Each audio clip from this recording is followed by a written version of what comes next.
Hi there, this is Gaylyn Martling.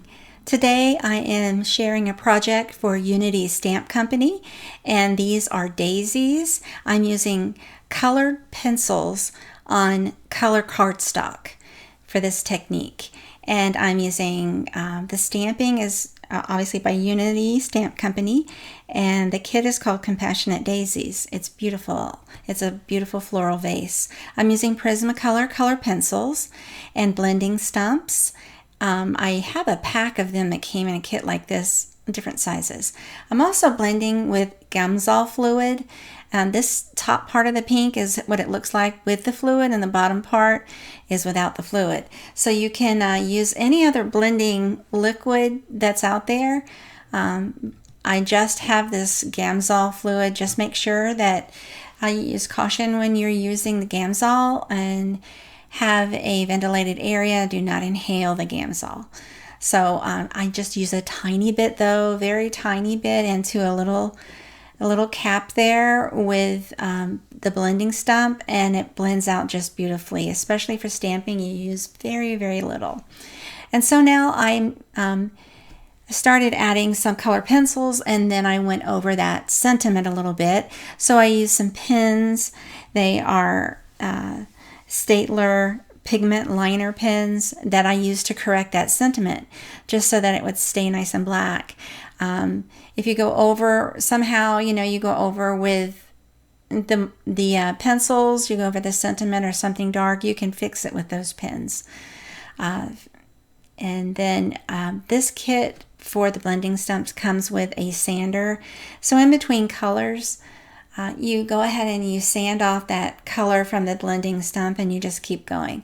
It's a way to sharpen it too.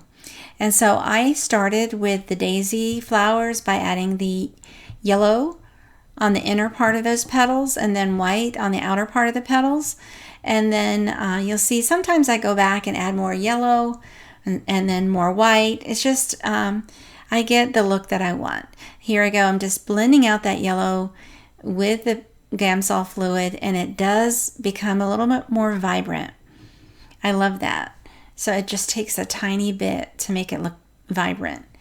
And so you could see you can use color on color cardstock.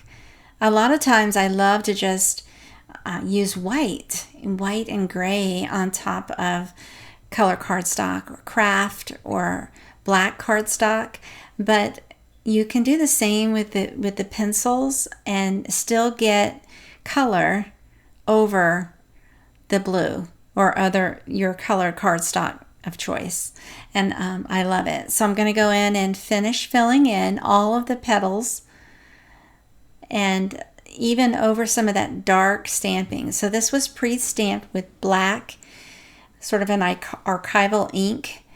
And it's dried, and I die cut that panel ready for just the color pencil color. And so the stamping came out pretty dark with the stamping, so I went ahead and colored it over with the yellow and the white, and you could see it softens the look quite a bit. And then you just alternate, and you do the same process over and over with, I use two colors on the petals, yellow and white, and then Gamsol to blend them.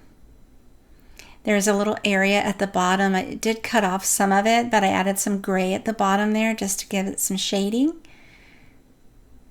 around that daisy that's at the bottom there. Sand it again, because there's a couple of different colors there. Now, if you make a mistake and you use the Gamsol and there's some leftover color, you just go ahead and add more color pencil over that area to correct it, and then sand your blending stump again and try it again. Now, after the pink was in the middle of these daisies, I went in and added a little white, just maybe on the top or where I think the light would be, just to give it a little highlight. And then I use the blending stump to blend it into the white a little bit. I don't want to cover up the white. And so that panel is finished. I added some foam tape to the back and then fastened it right over that the card base there and added a few enamel dots to finish it. I hope you give it a try. Thanks so much for watching. Please take a moment to subscribe to my YouTube channel, like and share if you will, and have a wonderful day.